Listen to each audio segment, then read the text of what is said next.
Hello my viewers, आज हम आपके साथ में ये ब्यूटीफुल नेक डिज़ाइन की कटिंग एंड स्टिचिंग शेयर करने वाली हूँ। और यहाँ पर मैंने कुर्ती की फुल कटिंग और स्टिचिंग भी शेयर करी है। जो आप ये नेक देख रहे हैं हम ऑर्गेन्जा से, और ये मैंने रेडीमेड ये चिकन का नेक परचेज़ किया है। इसी तरह से आपको मार्केट में बहुत से नेक मिल जाएंगे, आप वहाँ से लेके और कुछ लेस लेके और ये नेक डिज़ाइन बना सकते हैं। ये कलरफुल भी नेक आते हैं, अगर आपको कलरफुल नहीं मिलता है तो आप डाई भी करा सकते हैं। ये डाइबल ही नेक होते हैं। तो यहाँ पर मुझे वाइट ही चाहिए था, तो मैंने डाई नहीं कराया है। मैं इस फैब्रिक पे इस नेक को बनाऊंगी। और ए लाइन की यहाँ पर हम कुर्ती बना रहे हैं, तो मैंने माप के लिए जो मेरे पास माप था मैंने वही ले लिया है। और इजी तरीका भी ये रहता है, कुछ लोग जो हैं वो बॉडी से मेजरमेंट लेके नहीं बना पाते, तो उनके लिए ये बेस्ट तरीका है कि आप अपनी कुर्ती को रख के और निशान लगाकर कटिंग कर सकते हैं। तो यहाँ पर मैंने लेंथ ले ली है। इस कुर्ती में यहाँ पर हम चाक ओपन करेंगे, तो चाक का यहाँ पर हम निशान लगा लेंगे। अगर आपको चाक ओपन नहीं करनी है तो आप नॉर्मली ऐसे भी लगा सकते हैं। यहाँ पर जो हमारी कपड़े का विड्थ है वो हमारा डबल अर्ज का है। फैब्रिक की विड्थ 2 पार्ट में 30 इंच की है।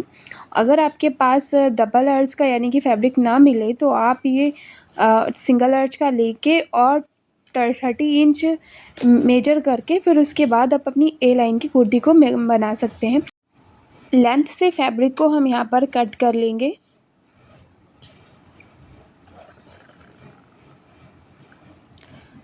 फिर उसके बाद हम यहाँ पर अपनी कुर्ती को हटाकर, और आप अगर कपड़े से नहीं लेना चाहते हैं, बॉडी मेजरमेंट करना चाहते हैं, तो इस तरह से फैब्रिक को हम यहाँ पर 4 पार्ट में करेंगे।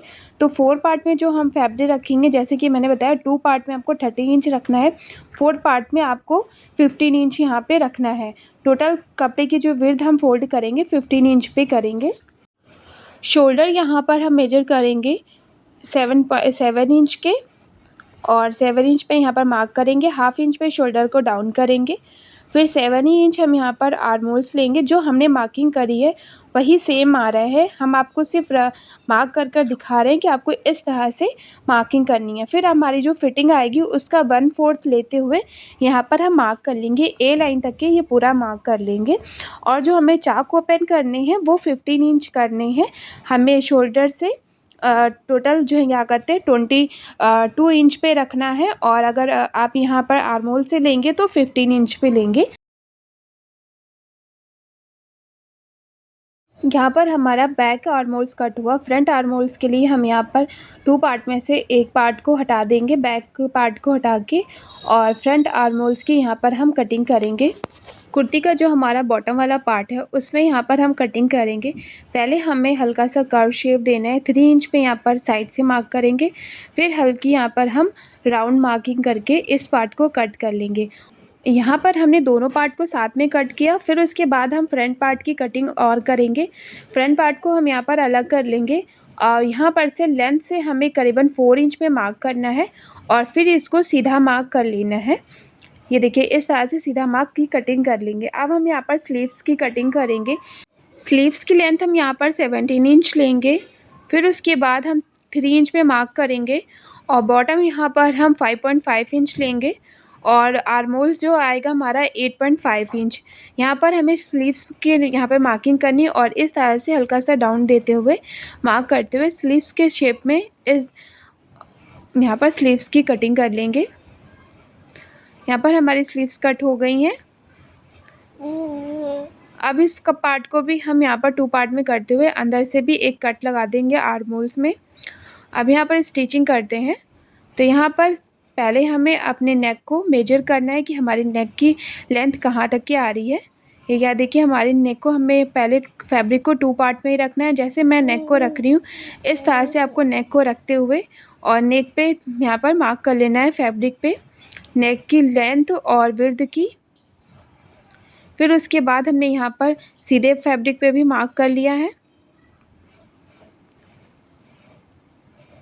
अब यहाँ पर हम ऑर्गेन्जा फैब्रिक लेंगे, तो जो हमने मार्किंग करी है उसी मार्क पे हम यहाँ पर सिलाई लगा देंगे ऑर्गेन्जा वाले फैब्रिक को, और हमारा जो कुर्ती का फैब्रिक है उसमें जॉइंट कर लेंगे। अब जो हमारा एक्स्ट्रा फैब्रिक है उसको हमने यहाँ पर कट कर दिया है, और जो हमारी कुर्ती का फैब्रिक है उसको हम अंदर से कट कर लेंगे। करीबन हमें ये 2 इंच का फैब्रिक छोड़ते हुए यहाँ पर हम इसको कट करेंगे। वी शेप में ही कट करना है। जैसे कि हमने आपको बताया था, हमें जो भी नेक होगा उसकी विड्थ को देखते हुए यहाँ पर फैब्रिक को आपको ये छोड़ना है और दोनों फैब्रिक पे साथ में यहाँ पर सिलाई लगाएंगे और नेक को यहाँ पर हम जॉइंट कर लेंगे। इसी तरह से हम पूरे पार्ट में सिलाई लगा लेंगे।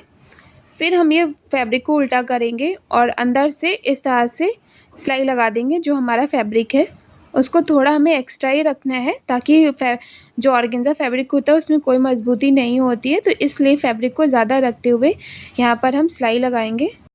अब हमारा नेक यहाँ पर जॉइंट हो गया और यहाँ पर छोटे छोटे से कुछ यही नेक के अलग से दिए हुए थे, उसको भी हमने यहाँ पर कट करके और जो हमारा वी वाला पार्ट ज़्यादा ओपन था उसमें हम यहाँ पर फिल कर देंगे। और यहाँ पर नेक जो है हमारा हल्का सा डीपनेस जो है इसकी कम हो जाएगी। जब हमने इसे नेक लिया था इसकी डीपनेस ज़्यादा थी, तो इसलिए हमने नेक के अलग से भी यहाँ पर कुछ लेसेस ले ली, उसको इसमें जॉइन कर दिया है। अब हम यहाँ पर नेक की कटिंग करेंगे। नेक की जो हम ब्रॉडनेस ले रहे हैं 3.5 इंच ले रहे हैं और यहाँ पर जो हम डीपनेस ले रहे हैं वो 5 इंच ले रहे हैं और राउंड शेप में मार्किंग करेंगे और इस तरह से नेक वाले पार्ट को कटिंग कर लेंगे। ये ऑर्गेन्जा वाले पार्ट में कटिंग होगी। अब यहाँ पर आप चाहें तो एम्ब्रॉयडरी भी करा सकते हैं। अगर आपके पास मशीन अवेलेबल है तो आप उस मशीन से कर सकते हैं, नहीं है तो आप इस तरह की लेस लेके भी यहाँ पर डिज़ाइन को रेडी कर सकते हैं। लेस को हमने उल्टी साइड से लगाने का स्टार्ट किया है। यहाँ पर उल्टी साइड से लगाने के बाद हम लेस को सीधी की साइड में पलट देंगे। तो यहाँ पर जो हमारा नेक का फैब्रिक अलग से फ़ोल्ड करना था वो हमने नहीं किया, लेस के साथ ही यहाँ पर फ़ोल्ड हो गया और नेक हमारे यहाँ पर रेडी हो गया। ये बहुत ही प्यारा लग रहा है पर कैमरे में इतना प्यारा नहीं आ रहा है, पता नहीं क्यों नहीं आ रहा है, लेकिन देखने में बहुत ही प्यारा लग रहा है। दोनों पार्ट को आपस में ज्वाइन करेंगे। तो बैक पार्ट के लिए हमने यहाँ पर आप देख रहे हैं नेक को रेडी कर लिया। राउंड शेप में ही यहाँ पर नेक को हमने रेडी किया है और दोनों स्ट्रिप को इस तरह से हम ज्वाइन करेंगे। शोल्डर वाले पार्ट को यहाँ पर ज्वाइन करना है। नेक वाले जो स्ट्रिप है उसको ऊपर की साइड को रखना है और बैक जो फ्रंट नेक है उसको अंदर की साइड को रखेंगे। बैक नेक की यहाँ पर हम सिलाई लगा लेंगे। फोल्ड करते हुए फैब्रिक को इस तरह से सिलाई लगानी है। यहाँ पर नेक हमारा रेडी हो गया। अब साइड में यहाँ पर हमने फिटिंग के लिए इस तरह से जो मार्किंग करी थी वहाँ पर हमने सिलाई लगा ली है और चाक भी हमने ओपन रखे हैं। तो यहाँ तक कि सिर्फ चाक तक के ही हमने सिलाई लगाई है, बाकी पार्ट में हमने यहाँ पर इसे रोक लिया है। कुर्ती का जो हमारा बॉटम है उसको रेडी करेंगे। ये बैक वाला पार्ट हमारा इस तरह से है और फ्रंट वाला पार्ट जो हमने उसको अलग काटा था उसको अलग सिलाई लगाएंगे। तो यहाँ पर हमें इस तरह से फोल्ड करते हुए चाक और दामन को रेडी करना है। गाइज़, आपको मेरा वीडियो अच्छा लगे तो प्लीज़ मेरे वीडियो को लाइक करिएगा और मेरे चैनल को भी सब्सक्राइब करिए। बेल आइकन भी साथ में प्रेस कर दीजिए ताकि वीडियोस की नोटिफिकेशन आपको मिल जाए और वीडियोस आप लोग देख सकें।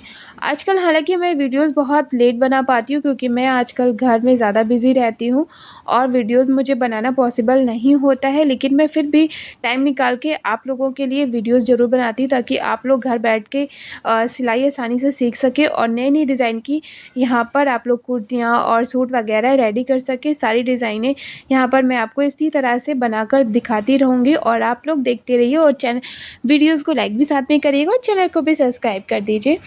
स्लीव्स पे यहाँ पर हम लेस लगा लेंगे। उल्टी साइड से हम यहाँ पर लेस लगा रहे हैं।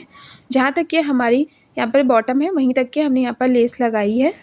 अब स्लीव्स वाले पार्ट में जहाँ पर फिटिंग में निशान लगाया था हमने, उसी पार्ट में यहाँ पर सिलाई लगा लेंगे। आर्मोल्स तक के हमें यहाँ पर पूरी सिलाई लगानी है। फिर उसके बाद हम स्लीव्स हमारे यहाँ पर रेडी हो गई। अब आर्मोल्स में हम यहाँ पर जॉइंट कर लेंगे। ये देखिए इस तरह से हमारे यहाँ पर कुर्ती रेडी हो गई है। यहाँ पर हमारे यहाँ कुर्ती रेडी हो गई है। मैंने अब इसका बॉटम भी रेडी किया हुआ है। अगर आपको इसका वीडियो चाहिए तो मुझे कमेंट करिएगा, मैं उसका वीडियो भी आप लोगों के पास लेकर आऊँगी।